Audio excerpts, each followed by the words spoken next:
aunque por supuesto tenga que después seguir progresando en la conceptualización de todo lo que ha sucedido en la iglesia. No es fácil, no es fácil para quien ha vivido tantos años dentro de una estructura, creyendo que estaba bien y de pronto algo lo conmueve y empieza a ver, bueno, bendito sea el Señor, cada uno tiene su tiempo. Es un proceso largo, en algunos no, pero en otros sí. Y debemos siempre respetar y pedir al Señor que colme de bendiciones y de más luz y sabiduría a todos los que van reaccionando. Como les decía recientemente, Monseñor Vigano ha publicado una declaración muy, muy valiosa, terrible y cierta, hablando de la censura de que es objeto por parte de otros católicos, como Michael Matt, con sus canales, que según dice, se había planteado como línea, como límite, la denuncia que ha hecho Monseñor Vigano de que no es posible estar hablando de un papa herético. No es posible. Pues eso le ha valido que otros, como Michael Matt, lo hayan dejado de lado. Y entonces dice lo siguiente, Monseñor Vigano. Señora Torres, que se dice la madre de Luján, pariente de, o emparentada con la Trinidad Caballero, su discípula, que se dice servidora de padre Luigi Villa, pues simplemente que hace la labor de un infiltrado, darle autoridad a un anticristo. Con muy santa intención, por supuesto. ¿Por qué hace eso? Porque hay un trabajo de zapa. Hay un trabajo que está actuando. ¿Y qué sucede? Ahí sí, quédense callados. Esa es la infiltración judía. Ahí está la infiltración, ahí están los efectos de la infiltración judía. Favorecer a los enemigos de Cristo. Y yo invito desde aquí a esta señora Torres a platicar. Que ella favorece y dice que los nuevos ritos sí, ahora sí son válidos. ¿Cómo? ¿Cómo dice esto, eso, esta religiosa o pseudo religiosa que vive sola?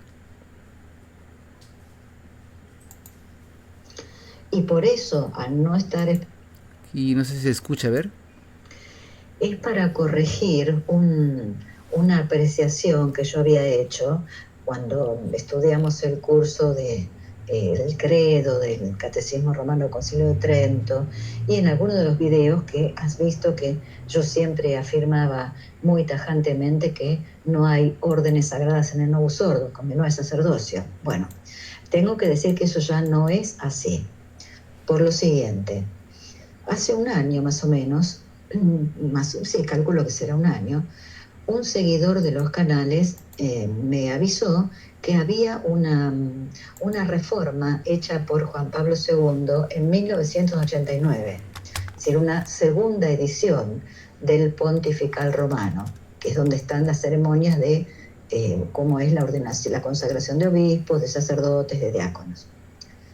A pedido de obispos que tenían todos los cambios que hizo Montini, Juan Pablo II mejoró el pontifical romano. Sigo en otro audio.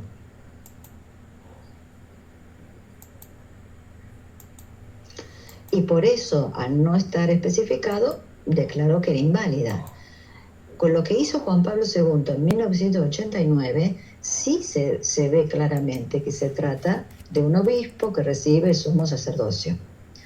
Por lo tanto, cuando yo vi eso, lo primero que hice es pasar a no visible los videos en donde yo había afirmado tajantemente que no hay orden sagrado, no sordo, ya esos videos ya no se pueden ver, no pueden acceder, la gente no puede acceder a eso.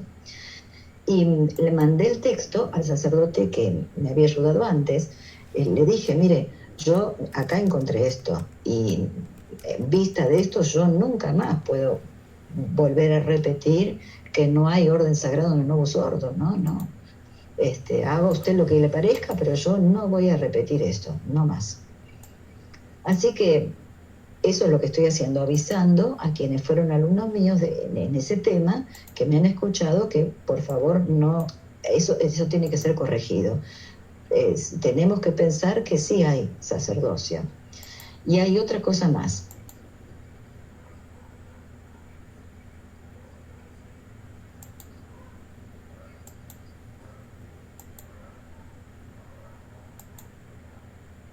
Es la madre que está dando sus pláticas totalmente heréticas.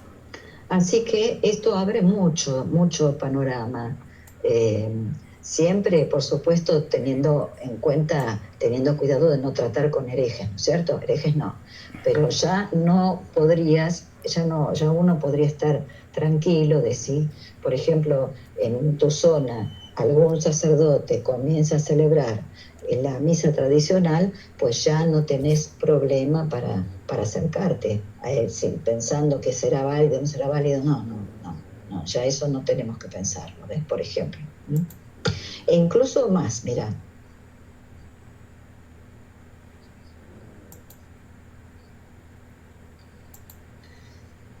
En el momento que esta persona me avisó, yo busqué por internet, traté de conseguir el texto completo de toda la ceremonia, con todas las oraciones, no aparecía. Entonces le pedí a un sacerdote de confianza que a ver si me ayudaba para buscarlo, y él me contestó que había encontrado solamente comentarios generales, pero no el texto completo. Por lo tanto, bueno, no podíamos decir nada. Así que bueno, yo confié en eso, lo dejé así, pero justamente en este último tiempo, en que yo he visto en algunos sacerdotes de acá de Buenos Aires, tradicional, aquí en Argentina, en Buenos Aires, hay sacerdotes de nuevo sordos, sí, pero que celebran la misa del nuevo sordo solamente con lo que se llama la plegaria 1, que es el canon romano, lo cual asegura que sí hay sacrificio y hay consagración tranquilamente ahí, ¿no? Y la celebran muy bien, hasta con cantos gregorianos, ¿no? Órgano. Es decir, en esas situaciones también se puede ir a esas misas, ¿ves? Así que mira vos, qué terrible, ¿no? Cómo yo no sé qué es lo que ha pasado acá. Si realmente el sector tradicional desconoce que existe esa segunda edición de 1989 o ni siquiera la toman en cuenta porque... Amados hermanos, aquí es algo muy grave lo que está pasando. ¿Qué sucede? Sucede que nadie se da cuenta. Nadie se da cuenta. ¿Y qué pasa? Tenemos una infiltración. O sea, la parte de el Pusilucrex tiene exponentes. Esos exponentes están de acuerdo. Y los que se creen más sabios, más prudentes, más científicos, son los que están conduciendo todo a Roma apóstata. Particularmente la fraternidad que reconoce y resiste. ¿Por qué?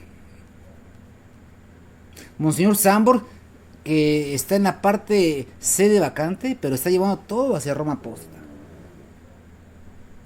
La fraternidad de Trento, en comunión con Isidro Puente Ochoa. Monseñor Altamira, que dice: yo no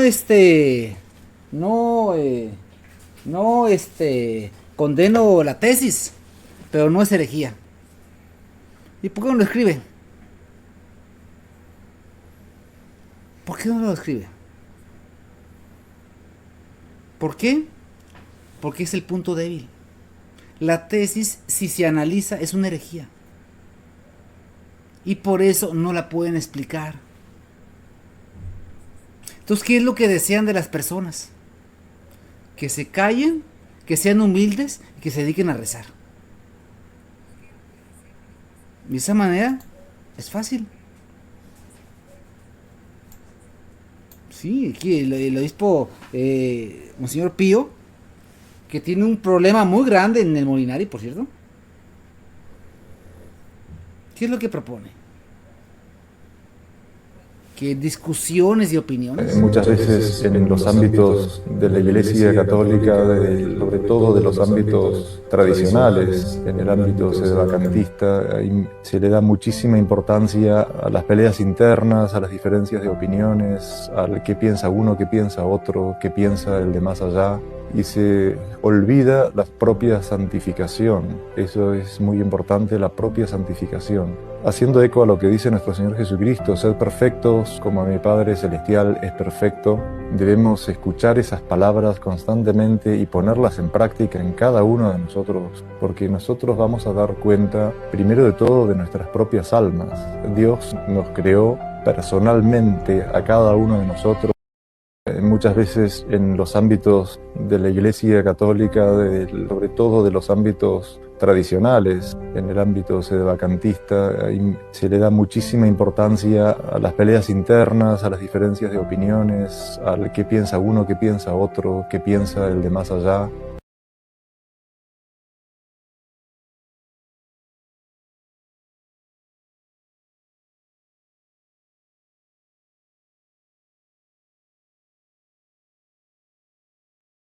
¿Qué hace la sinagoga de Satanás? Infiltrar. ¿Quién es quien defiende la sede vacante? Terminándose la sede vacante, que para mí es el catejón, es lo que impide, porque es quien sostiene la iglesia verdadera. Hay que infiltrarla. Y hay que todos los obispos sean del estilo de ellos. Pero todos están callados, casi todos. Y salen las moscas de Belogrado, ultraconservadoras y ultratradicionalistas, cuando ¿qué tienen de católicas? Nada. Como que van a rodearlas allá. Cuando han hecho una curación pública, una profesión de fe, cuando rezan el Santo Rosario, cuando defienden la fe, que están apegadas a un inmueble, que lo dejen. ¿Sí es el motivo? Monseñor Pivarunas, no me opongo a que vayan a misa a una cuna en unión con Bergoglio o con Prevost. O sea, todo está acuerpado, que humanamente hablando va a la crucifixión de la iglesia. La apostasía casi general está puesta ya. Es una apostasía casi general, porque reconocer a Prevost o pensar, pues son los modernistas conservadores, es parte de la iglesia. A ver, negar un solo artículo de la fe estás fuera de la iglesia. Y no es aquí qué pienso yo, qué piensa el señor obispo, qué piensa el padre, no. ¿Qué dice el magisterio? Es una infestación judía. Este es el fruto. Este es el fruto evidente. Y hay financiamiento. Entonces no hay nada al acaso. Y sin embargo, no, dicen ser muy respetuosos de la sede apostólica, pero no hacen caso a la sede apostólica. Todos los decretos que han hecho no los hacen caso. No les interesan. Encíclica que está aquí en pantalla es la encíclica Satis Cognito del Papa León XIII. ¿Qué nos dice? De aquí se sigue que están en un pernicioso error los que haciéndose una iglesia a medida de sus deseos. Se la imaginan como oculta y a manera, en alguna manera visible, y aquellos otros que la miran como una institución humana, provista de una organización, de una disciplina y ritos externos, pero sin ninguna comunicación permanente de los dones de la gracia divina, sin nada que demuestre por una manifestación diaria y evidente de la vida sobrenatural que recibe de Dios. La iglesia no es una especie de cadáver, es el cuerpo de Cristo, animado con su vida sobrenatural. Cristo mismo, jefe y modelo de la iglesia, no está entero si se considera en él exclusivamente la naturaleza humana y visible, como hacen los discípulos de Fotino y Nestorio, o únicamente la naturaleza divina e invisible, como hacen los monofisistas. Pero Cristo es uno, o únicamente la naturaleza divina e invisible, como hacen los pero Cristo es uno por la unión de las dos naturalezas, visible e invisible. Y es uno en los dos. Del mismo modo, su cuerpo místico no es la verdadera iglesia, sino a condición de que sus partes visibles tomen su fuerza y su vida de los dones sobrenaturales y otros elementos invisibles, y de esta unión de la que resulta la naturaleza de sus mismas partes exteriores. Mas, como la iglesia es así por voluntad y orden de Dios, así debe permanecer sin interrupción hasta el fin, pues no habría sido fundada para siempre. El fin mismo a que tiende quedaría limitado en el tiempo y en el espacio. Por consiguiente, que esta reunión de elementos visibles e invisibles, estando por voluntad de Dios en la naturaleza y en la constitución íntima de la iglesia, debe durar hasta la consumación. Entonces, tienen que estar las dos partes. Dice, su cuerpo místico no es la verdadera iglesia, sino a condición de que sus partes visibles tomen fuerza de su vida sobrenatural. Entonces tenemos un cuerpo que no tiene la fe católica, que tiene otra fe. Esa no es la iglesia. Que todos lo reconozcan, no es la iglesia. Queda todo junto. Es la iglesia de Dios, no es la iglesia del hombre. Yo edificaré mi iglesia. Cualquier otra que se quiera imaginar fuera de ella no puede ser verdadera. Amados hermanos, los miembros separados y dispersos no pueden unirse a una sola, en una cabeza, para formar un solo cuerpo. Que se busque otra cabeza parecida a Cristo. Que se busque otro Cristo, si se quiere imaginar, otra iglesia fuera de la de su cuerpo. Mirad de lo que debéis guardaos. Ved por lo que debéis velar. Ved lo que debéis tener. A veces se corta un miembro del cuerpo humano, o más bien se separa del cuerpo una mano, o un dedo, un pie. ¿Sigue el alma al miembro cortado? Cuando el miembro está en el cuerpo, vive. Cuando se le corta, pierde la vida. Así el cristiano católico, separado, se hará herético. En este caso, lo anunció, Roma perderá la fe. Es la sede del anticristo. Es la espantosa abominación. ¿Quieren seguir a este hombre? Síganlo. ¿Quieren argumentos legalistas? Síganlos. O sea, entonces, ¿qué tenemos, amados hermanos? Tenemos que la destrucción está al interior de la iglesia. ¿Quién es obra de quién? ¿Quién lo metió? Satanás. ¿Qué ha condenado la línea de León, de Roncalli y Prevost? ¿Qué herejía ha condenado? Ninguna.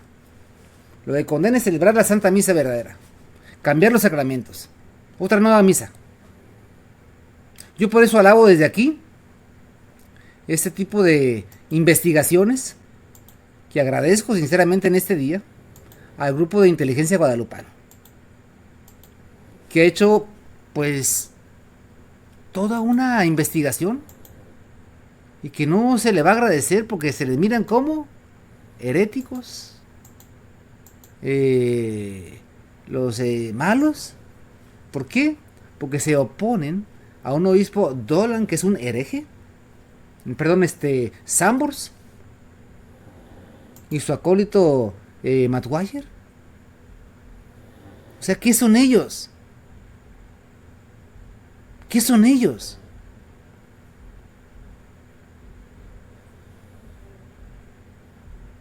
Dice el Papa Bonifacio VIII, estamos impelidos a pelear por la fe. Somos obligados a creer y a defender una sola Santa Iglesia Católica. O sea, ¿qué es lo que pasa? ¿Por qué conformarnos con la prostituta? Porque tiene mayor número. Esto es la perversión de la razón. ¿Y cuál es la raíz? ¿Por qué se da todo esto? Simple y sencillamente, lo que siempre ha enseñado la Iglesia. Lo que siempre ha enseñado la Iglesia. ¿Sí? Así de sencillo. Entonces, es una infiltración.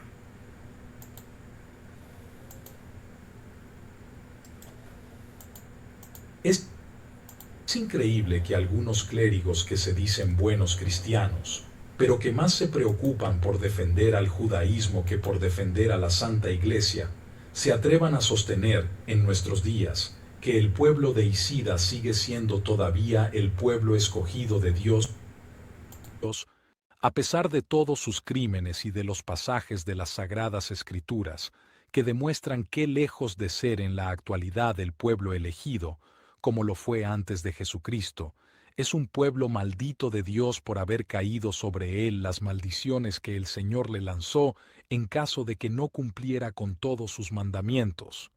Maldiciones que con mayor razón cayeron sobre los judíos por haber cometido el crimen más atroz y punible de todos los tiempos: desconocer, martirizar y crucificar a Dios, Hijo en persona. Es muy duro comprender toda la verdad sobre este asunto, sobre todo la verdad desnuda en un mundo influenciado, desde generaciones atrás, por un cúmulo de mentiras y de fábulas judaicas, usando las propias palabras de San Pablo, fábulas que han ido deformando la verdad acerca del problema judío en la propia mente de los católicos. Es, pues, urgente que alguien se atreva a hablar claro, aunque resulte desagradable a todos los que en la cristiandad, con sus actitudes erróneas o de mala fe, se sientan heridos en carne propia. Recordemos que el mismo Cristo nuestro Señor nos dijo claramente que sólo la verdad nos haría libres.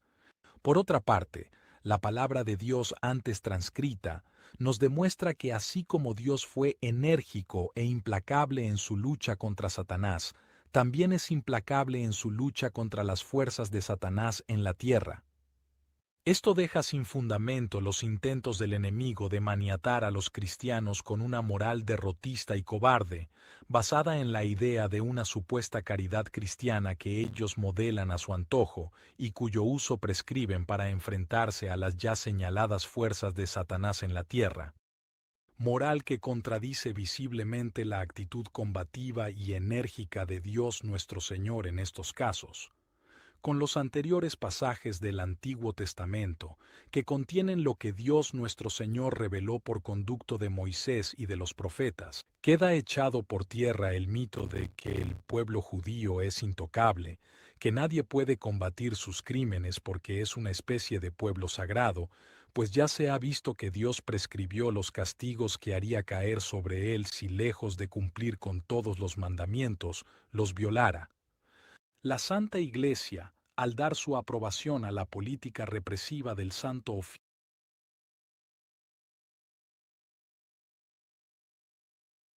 Amados hermanos, esta realidad. Tenemos una infiltración judía.